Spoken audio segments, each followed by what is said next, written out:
এই বৃষ্টির ওয়েদারে আজকে মুচমুচে বেবিকর্ন ফ্রাই করে দেখাবো বেবিকর্ন দিয়ে।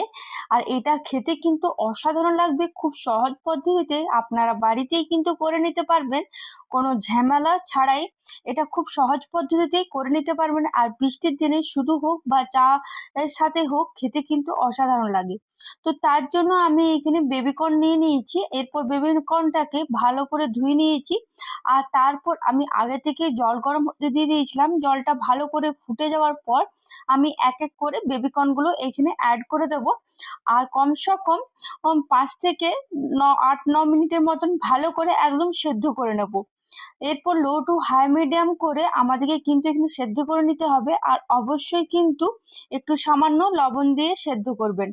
এই বেবিকর্নটা হবে ভেতরটা নরম আর ওপরটা একদম মুচমুচে হবে। এই কর্নটা তাকে সেদ্ধ হতে থাক। আর এদিকে আমি একটা বেটার তৈরি করব। তো তার জন্য এখানে আমি 2 চামচের মতন কর্নফ্লাওয়ার নিয়ে নিয়েছি। আর 2 চামচের মতন ময়দা অ্যাড করে নিয়েছি। আর তার সাথে 2 চামচ রাইস পাউডার অ্যাড করছি। এরপর কিছু মশলা অ্যাড করলাম, যেমনি কাশ্মীরি রেড চিলি পাউডার 1 চামচ, হলুদ গুঁড়ো সামান্য, সামান্য স্বাদ মতন লবণ অ্যাড করলাম, আর অবশ্যই একটু গোলমরিচ গুঁড়ি, আর তার সাথে ধনেপাতা কুচি আর একটু চাট মশলা সবকিছু অ্যাড করে দিলাম। আর এদিকে আমার প্রায় 7 মিনিট হয়ে গেছিল। খুব সুন্দর কিন্তু কর্নটা সেদ্ধ হয়ে গেছে। একটা ছাঁকনিতে আমরা ছেঁকে রেখে নেব, যাতে এটার মধ্যে একটু জল না থাকে। তাহলে দেখবেন খুব বেশি ফ্রাই আর একদম ক্রিস্পি হবে, খেতে কিন্তু অসাধারণ লাগবে। আর এদিকে যে আমরা ময়দা তার সাথে কর্নফ্লাওয়ার মশলাগুলো অ্যাড করে রেখেছিলাম, সেটা হাতের সাহায্যে খুব ভালো করে মিশিয়ে নেব। আর এর যে বেবিকর্ন গুলো আমরা ভালো করে সেদ্ধ করে রেখেছিলাম জল ঝরিয়ে, সেটা এখানে অ্যাড করে দেব ওই ময়দা কর্নফ্লাওয়ার আর চাল গুঁড়োর মধ্যে। সেখানে অ্যাড করে ভালো করে মিশিয়ে নেব। দেখুন কত সুন্দর না কোট হয়ে গেছে। এরপর সবগুলো এক এক করে এভাবে কিন্তু আমাদেরকে কোট করে নিতে হবে।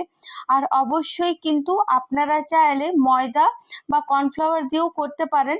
আর আমি এখানে রাইস পাউডারটা অ্যাড করেছি যাতে আরো বেশি ক্রিস্পি হয়। আর যদি আপনাদের কাছে রাইস পাউডার থাকে তাহলে অবশ্যই কিন্তু অ্যাড করবেন। দেখুন এখানে এক এক করে সবগুলো আমি কিন্তু এভাবে কোট করে নেব। আর দেখতে কিন্তু অসাধারণ লাগবে। এরপর ওই বেটারটার মধ্যে, মানে ময়দা কর্নফ্লাওয়ার আর রাইস পাউডারটার মধ্যে 1 চামচের মতন আদা রসুন আর কাঁচা লঙ্কার পেস্ট অ্যাড করে ভালো করে এই ব্যাটারটা কিন্তু আমাদেরকে তৈরি করে নিতে হবে। খুব ঘন তো ব্যাটারটা কিন্তু তৈরি করব না, অল্প অল্প জল দিয়ে আমরা একটা পাতলা ব্যাটার কিন্তু তৈরি করে নিতে হবে। আর অবশ্যই কিন্তু গোলমরিচ আর চাট মশলাটা দিতে কিন্তু ভুলবেন না, তাহলে কিন্তু আরো টেস্টটা ভালো হয় আর একটু ঝাল ঝাল হয়। এরপর দেখুন একটু একটু জল দিয়ে ভালো করে ঘন একটা ব্যাটার তৈরি করে নিলাম। আর আপনাদেরকে দেখিয়ে দিলাম যে ঠিক কতটা আমাদের ব্যাটারটার প্রয়োজন। ঠিক এতটা ব্যাটারটা থাকলেই কিন্তু হয়ে যাবে। আর এরপর আমরা যে আগে থেকেই বেবি কর্নটাকে একটু কোট করে রেখেছিলাম, তার মধ্যে একটা টুথপিক অ্যাড করে দেব।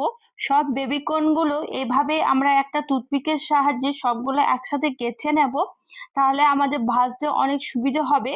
আপনাদের কাছে যদি এভাবে টুথপিক না থাকে তো সেই ক্ষেত্রে কিন্তু আপনারা স্কিপ করে দেবেন, দেখতে ভালো লাগে তাই এভাবে আমি করার চেষ্টা করেছি। দেখুন কত সুন্দর না লাগছে দেখতে। এরপর আমি যে ব্যাটারটা তৈরি করে রেখেছিলাম সেটার মধ্যে ভালো করে বেবি কর্নটাকে কোট করে নেব।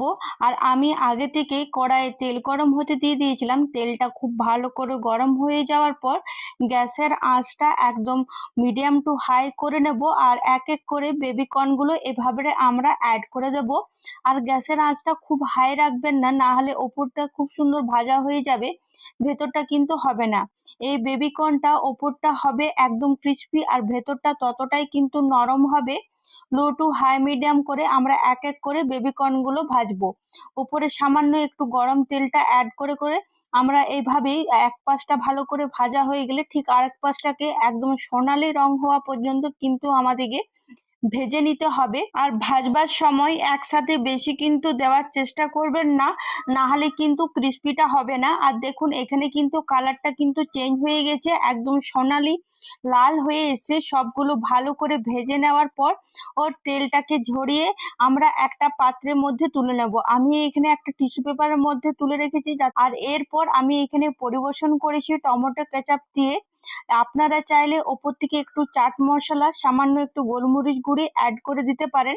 আর গরম গরম টমেটো কেচাপ বা চিলি সস বা মেয়োনিজের সাথে পরিবেশন করুন। একবার বাড়িতে বানালে বারবার বানাতে মন চাইবে।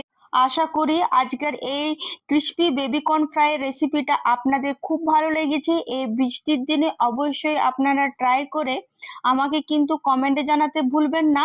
আর এমনি আরও সুস্বাদু রেসিপি কি কি দেখতে চান অবশ্যই কিন্তু কমেন্ট করে জানাবেন। এভাবে পাশে থাকুন। অসংখ্য ধন্যবাদ।